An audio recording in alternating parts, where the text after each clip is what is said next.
तो हेलो दोस्तों, चालू करते हैं ज्योग्राफी का पार्ट 2। ज्योग्राफी का पार्ट 2। तो इससे पहले जो पिछले वीडियो हुआ था उसमें गलतियाँ हुई थी, स्पीड उसमें थोड़ा बीच बीच में ज़्यादा हुआ था, देखे नहीं थे, इसे अपलोड कर दिए थे। तो पहले उसका रिकॉर्ड कर लेते हैं और जो थोड़ा बहुत नहीं समझ में उसको समझा देते हैं पहले। तो पहले सौर मंडल था। उससे पहले क्या समझाया था आपको? Big bang. बिग बैंग क्या था? एक छोटे से पॉइंट से अचानक एक उसमें विस्फोट हुआ जिसके कारण अनंत ऊर्जा ब्रह्मांड में फैल गई। उसी समय भी समय का निर्माण हुआ और स्थान का निर्माण हुआ। उससे पहले ना ही समय था और ना ही कुछ स्थान था। इसके अनंत फैलाव से ही फिर परमाणु आ गए, अणु आ गए, फिर आपस में जुड़ करके हुए ग्रहों जैसे बहुत सारे परमाणु सब का निर्माण धीरे धीरे करने लगे। फिर आया था सौरमंडल। सौरमंडल में क्या आया था? पृथ्वी आया था, ग्रह आए थे, शुक्र मंगल, ये सब उसमें आए थे। किसमें? सौरमंडल में। और सूर्य आया था। सूर्य सौरमंडल का सबसे प्रधान होता है। जो सूर्य होता है सौरमंडल का सबसे प्रधान होता है कौन? सूर्य। पूरे सौरमंडल का 99.9% द्रव्यमान का एक हिस्सेदारी करता है। मान लीजिए अपना सौरमंडल पूरा 100 ग्राम का है, इसमें 99 ग्राम कौन है? सूर्य है। 100 ग्राम 99 ग्राम सूर्य अकेले कब्जा करके रखता है। यानी पूरा द्रव्यमान के 99.9 हिस्सा सूर्य ही होता है। फिर आ गया उपग्रह। जो ग्रहों का चक्कर लगाते थे उपग्रह हो गए। ग्रह क्या होते थे? जो सूर्य का चक्कर लगाया ग्रह हो गया, उपग्रह हो ही गए। अब पार्ट 2 चालू करते हैं। पार्ट 2 में हम पिछले वीडियो में हमने लास्ट में देखा था, एक पृथ्वी है, इसका दक्षिणी ध्रुव, उत्तरी ध्रुव और जो दक्षिणी ध्रुव है, दक्षिणी ध्रुव तो थोड़ा चिपटा था। क्या था? चिपटा था, यानी संतरे का आकार का। किस आकार का? ये अपना पृथ्वी संतरे का आकार का, ना ही अंडे का। गोल नहीं, मैं इसको पूरा गोल कर देते हैं पहले। तो इस तरह से हमारी पृथ्वी दिखती है, संतरे के आकार की। उसका मतलब दक्षिण ध्रुव आपस में सटा रहता है। इसके बीच में एक रेखा थी जिसको क्या बोलते थे हम लोग? विषुवत रेखा। क्या था? विषुवत रेखा। विषुवत रेखा का परिभाषा ये हम बोल सकते हैं, जो पृथ्वी को दो बराबर भागों में विभाजित करते हैं, उसको क्या हो गया? और विषुवत रेखा हो गई। वह रेखा या वह अक्षांशीय रेखा जो पृथ्वी को दो बराबर भागों में बांट दे, वो क्या हो गया? विषुवत रेखा हो गया। ये कितने डिग्री पर होती है? 0 डिग्री पर होती है। 0 डिग्री अक्षांश, 0 डिग्री अक्षांश पे क्या होती है? विषुवत रेखा। अब क्या होता है? इसी के समानांतर, यानी विषुवत रेखा के समानांतर कई सारी और भी रेखाएं होती है, कई सारी और भी रेखाएं होती है। इस तरह से मान लीजिए डिग्री पे ऊपर की ओर जाती है। 0 डिग्री हो गया, फिर 1 डिग्री, 2 डिग्री से करते करते करते जो मेन एक आता है यहाँ पे कर्क रेखा। कर्क रेखा आता है और नीचे में विषुवत रेखा, सॉरी कर्क रेखा हो गया और ये मकर रेखा हो गया। अब जो कर्क रेखा है ये 23.5 डिग्री पर होता है। कितने पे होता है? 23.5 डिग्री पे। और ये भी 23.5 डिग्री पे। लेकिन जो अंतर क्या होता है? ये 23.5 डिग्री उत्तरी अक्षांश होता है, उत्तरी अक्षांश, तथा ये 23.5 डिग्री मकर रेखा है वो दक्षिणी अक्षांश हो जाता है, दक्षिणी अक्षांश हो जाता है।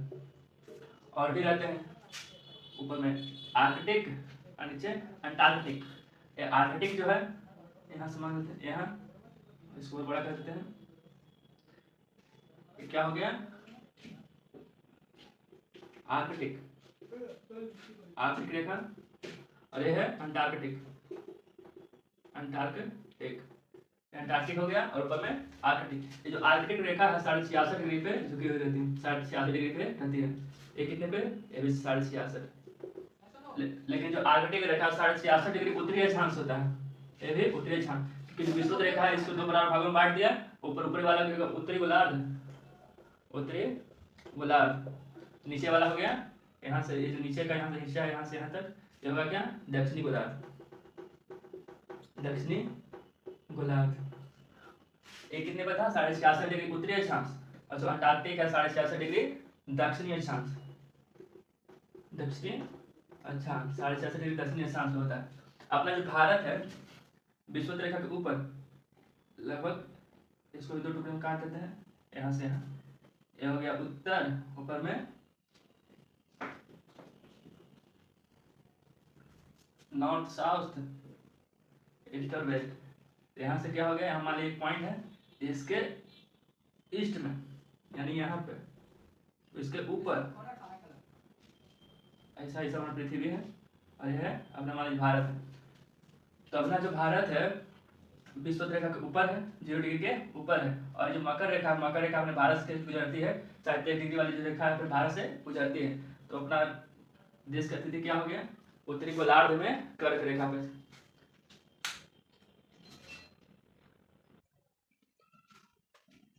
ये तो आर्कटिक रेखा, नीचे अंटार्कटिक रेखा।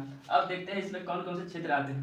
ये जो विषुवत रेखा है, विषुवत रेखा पर बहुत अधिक गर्मी रहती है, क्योंकि डायरेक्ट सूर्य के कांटेक्ट में एकदम सीधा सीधा प्रकाशित होता है। तो जो विषुवत का जो क्षेत्र है, विषुवत का क्षेत्र के मान लीजिए यहाँ से यहाँ तक का जो क्षेत्र है, यहाँ पर अधिक गर्मी पड़ेगी, इसलिए इसको क्या नाम है, उष्णकटिबंधीय। क्या नाम है,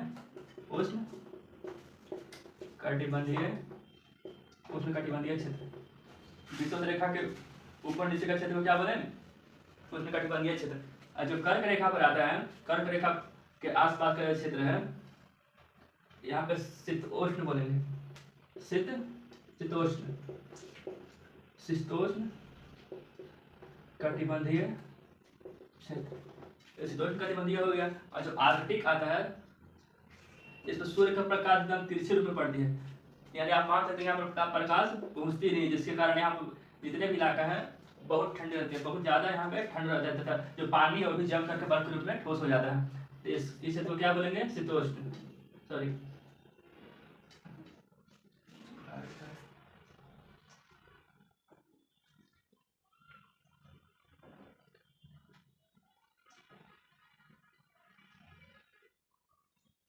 उष्णकटिबंधीय, शीतोष्ण कटिबंधीय, हाँ। और इसे तो क्या बोलेंगे, शीतकटिबंधीय,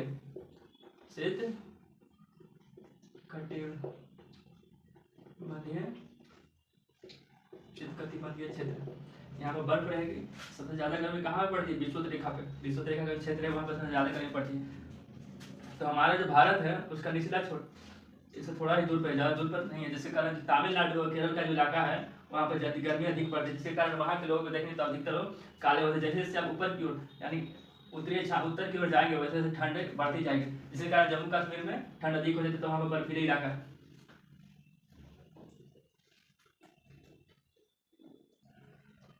ये जो विषुवत रेखा के समानांतर ये जो रेखाएं खींची गई है, ये जो रेखाएं ये छोटी होती जाती है। जैसे कि आप देख रहे हैं सबसे बड़ी रेखा कहाँ पे आती है, विषुवत रेखा पे। जैसे जैसे नीचे की ओर जाती है, ऊपर की ओर जाती है, इसकी आकृति छोटी होती जाती है, और जो इसका वृत्त है धीरे धीरे छोटा होता जाता है। इसको क्या बोलेंगे, यानी विषुवत रेखा के समानांतर खींची गई रेखाएं क्या होती है, अक्षांशीय रेखा। क्या हो गया, अक्षांशीय रेखा हो गया। इसको मिटा देते हैं, उसके बाद आगे से बताते हैं। तो अब देखते हैं अक्षांशीय हो गया, तो देशांतर रेखा आ जाती है। कैसे कैसे आते हैं, पृथ्वी है, पृथ्वी हो गया, अक्षांश रेखा तो ये होगा, ऐसे ऐसे अक्षांशीय रेखा होगा। अब क्या होता है, इससे पहले दिक्कत क्या आई थी, अपना दिन तो 24 घंटे का होता है, दिन और रात मिला के 24 घंटे का। लेकिन दिक्कत जब क्या होता है, मान लीजिए अमेरिका की तरफ अभी रात है, अभी तो इधर दिन है। हमारे यहाँ पर 4 बजा है, 6 बजे की सुबह हो जाता है, इधर 6 बजे इधर सुबह हो जाता है, 6 AM में सुबह हो गया। अभी के टाइम पे 6 बजे यहाँ सुबह हो जाते हैं, गर्मी के टाइम पे लगभग 6 बजे हो जाते हैं। लेकिन जब आप अमेरिका जाएंगे तो अमेरिका तो पीछे साइड में है, तो उसका भी दिन मान लीजिए 7 बजे के आसपास में हो जाएगा, 7 बजे के आसपास में। लेकिन जस्ट अपोजिट टाइम में नहीं होगा, जब धीरे धीरे घूमेंगे पश्चिम से पूर्व की ओर, तब जाके होगा। जब इसमें टाइम का तो डिफरेंस आ गया, अभी 6 बजे हैं, और उधर अभी के टाइम यानी यहाँ के टाइम से अगर देखा जाए तो 12 घंटे बाद, यानी 12 घंटे बाद, यानी कि कितने बजे, 6 और 12 कितना हो गया, यानी लगभग 18 घंटे बाद वहाँ के दिन होगा। अभी यहाँ पे अभी दिन है, तो पता कैसे चलेगा कि वहाँ दिन है, क्या होता, कितना टाइम हो रहा है। इसके लिए इसका उपाय किया गया। ये तो अक्षांशीय रेखा हो गया, विषुवत इसको कहते हैं, बीच वाले को विषुवत। ये तो अक्षांशीय हो गया, क्या हो गया, अक्षांशीय रेखा, अक्षांशीय रेखा। जैसे हम नहीं पढ़ते थे पहले, एक ऐसा ग्राफ रहता था जिसमें लिखा रहता है 1 2 3 -1 -2 -1 -2, इधर 1 2। मान लीजिए किसी बिंदु को दर्शाना है, तो मान लीजिए इसका निर्देशांक दिया है 2 और 4, तो पहले इस पर देखेंगे 2 कहाँ है, इसका 4 देखेंगे, 3 है इसका यहाँ पे 4, यहाँ पे इस पर 2 देखेंगे, ऐसा 4 2 इस पर आ गया यहाँ पे, और 4 कहाँ पे जिसके सामने आ गया, तो यहाँ पर निर्देशांक हो गया।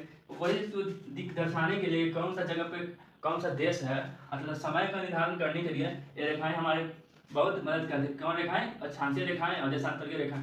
जो देशांतर रेखाएं हैं वो उत्तरी ध्रुव से लेकर के दक्षिणी ध्रुव तक में जाकर मिल जाती है।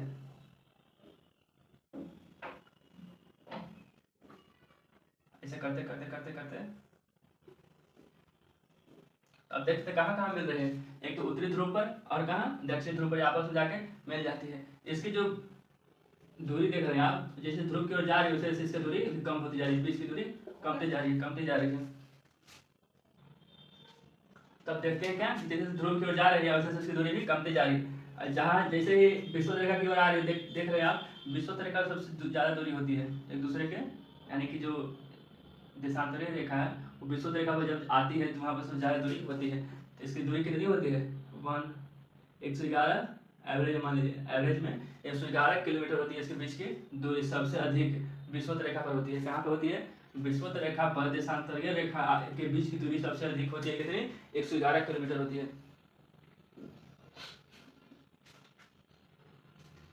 जैसे कि इसमें भी क्या डिग्री था? 0 डिग्री। फिर अगला कितना था? 23.5 डिग्री।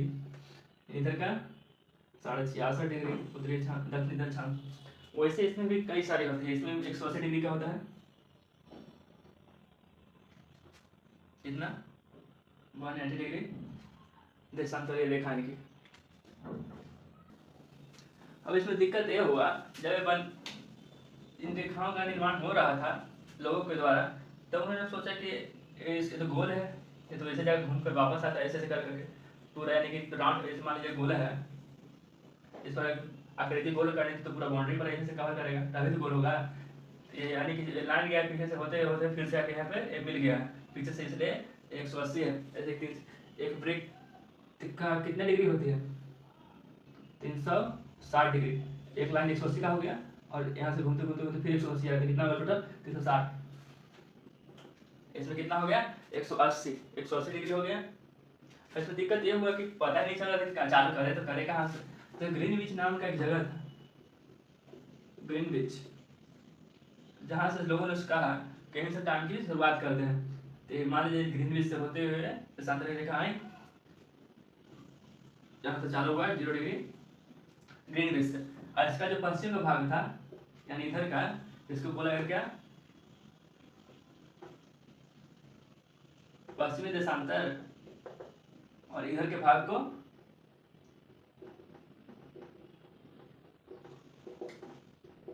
दक्षिणी देशांतर। 0 डिग्री के पश्चिम के देशांतर को पश्चिम देशांतर हो गया और इसके दाएं साइड को दक्षिणी देशांतर हो गया।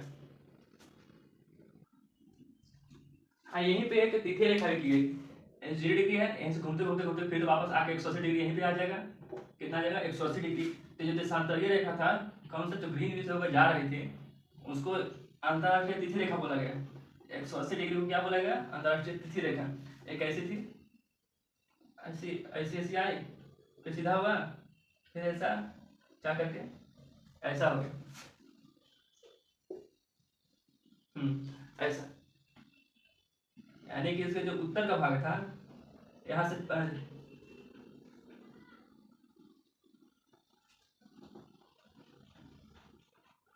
पूर्वी देशांतर हो गया। इसका जो पूरब का था, यानी अपना अर्थ कैसे घूमता है? West to east, west to east, यानी पश्चिम से पूर्व की ओर। इस रेखा खींचा गया था 0 डिग्री 180 डिग्री पे, कहाँ पे? ग्रीनविच पे, उसके पूर्व का भाग। पर टाइम बढ़ेगा धीरे धीरे, क्या होगा?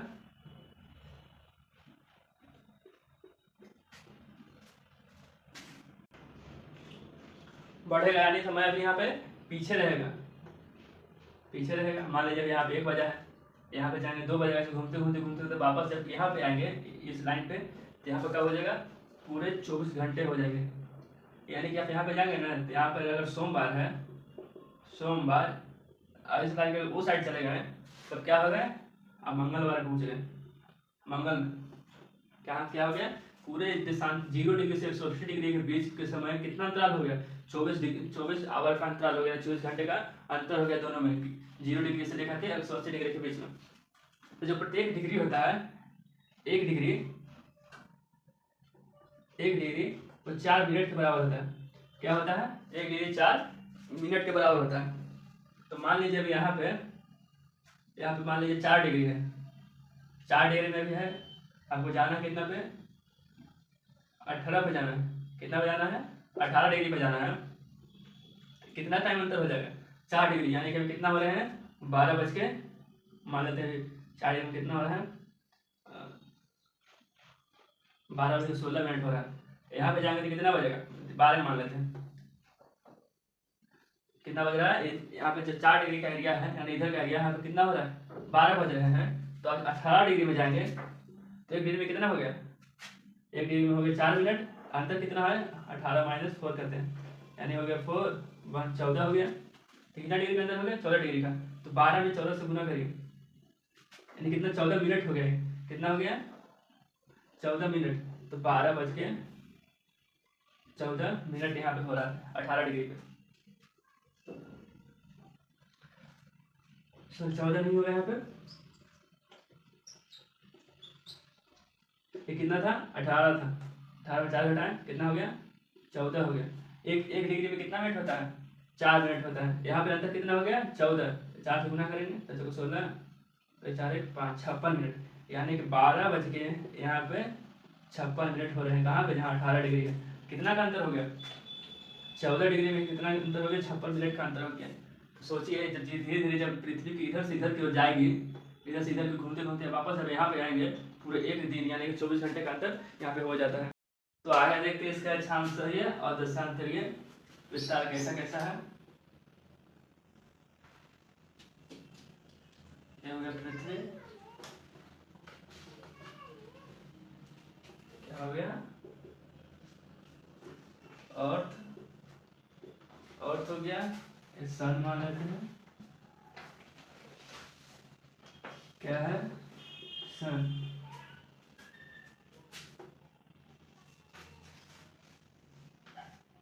एक क्या है, इसका जो देशांतरीय है ये तो हो ही गया।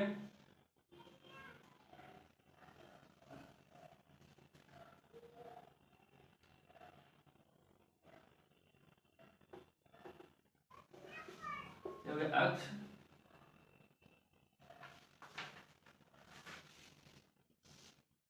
कक्षा तल, अब कक्षा तल पर एक लंब डालते हैं 90 डिग्री में।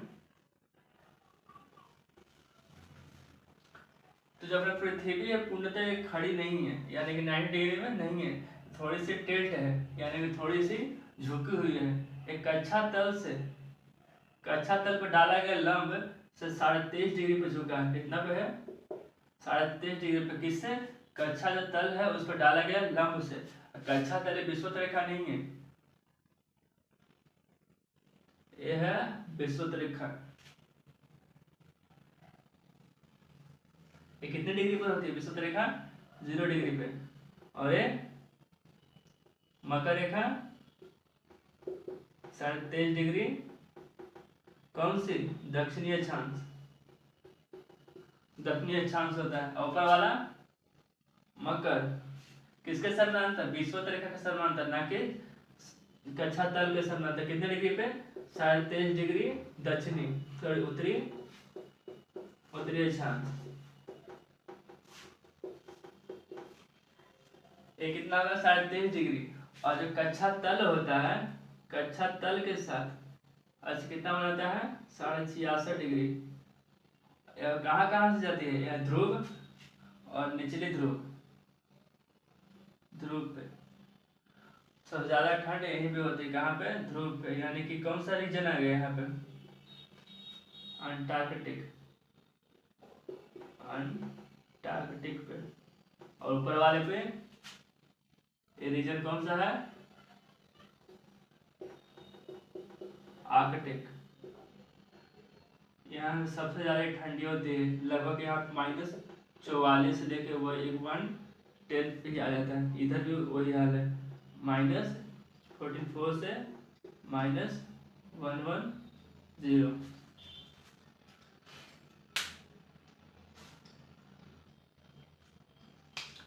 इसी झुकाव के कारण जो पृथ्वी का कक्षा है और पृथ्वी झुकने के कारण इसमें मौसम में परिवर्तन है, और दिन और रात में दिन और रात बड़ा और छोटा होता है। मान लीजिए यहाँ पर सूर्य का प्रकाश आया,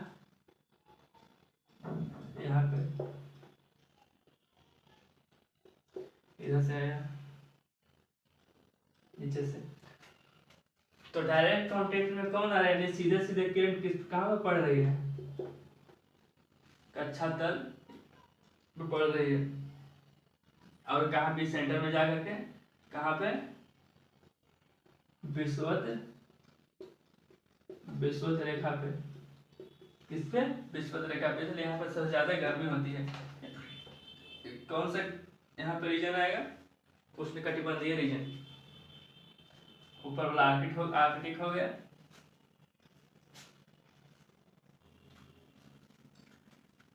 तभी आपको इतना ही समझना है क्लास 6 तक। इसके आगे हम देखेंगे चैप्टर 1 हो गया कंप्लीट, इसका चैप्टर 1 हो गया कंप्लीट। अब सेकंड इसका चालू करेंगे कल से।